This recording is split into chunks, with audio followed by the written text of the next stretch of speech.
From Van Jones and Newt Gingrich, the two co-hosts of Crossfire, who are here with us as well. If you were still in the United States Congress, would you support this deal that Mitch McConnell and Harry Reid announced? I have no idea. You know what the outlines are. Yeah, I don't, but this is about as bad a way to govern as you can get. Why? Nobody has any idea what's in the deal. The legislative language hasn't been written. The whole thing was done in secret. The American people are totally cut out. And I just think I'm not. You want to see the fine print. You want to see the language. Well, yeah, because the fine print's called law. Basically, what we do know is that the government stays open at least till January 15th. The debt ceiling is raised at least through February 7th.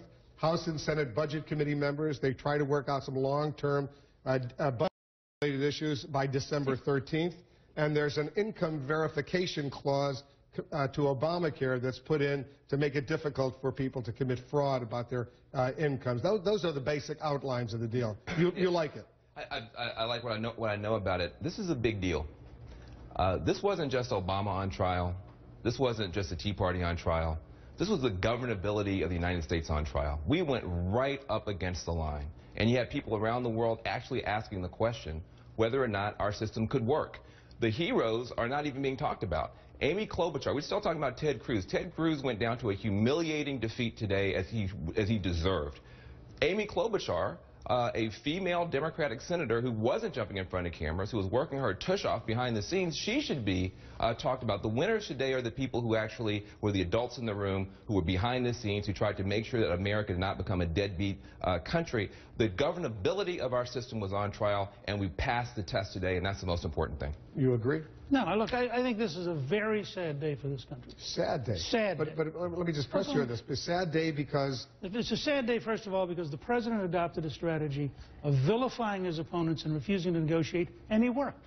He got what he wanted on his terms in a way that teaches us what he's going to do next, which is vilify his opponents and refuse to negotiate. It's a sad day because does any rational person really believe that this new super committee meeting until December 13th is going to accomplish what nobody has accomplished in the last 3 years? I mean, once again, we kick the can down the road. We don't fix Obamacare, which is becoming a fiasco around the country. We don't fix any of our major entitlements. We don't do anything about our debt. We don't do anything about transparency in public. We have two old-time leaders get together at the last minute, cut a secret deal, and all of us breathe a sigh of relief and say, oh, this is terrific. The ox is out of the ditch, but it's still an ox. Go ahead, Val. You know, I appreciate your passion. I see it differently. The way I look at it, this president did the right thing. The president said, listen, I cannot negotiate with a party that has been hijacked by its far right wing.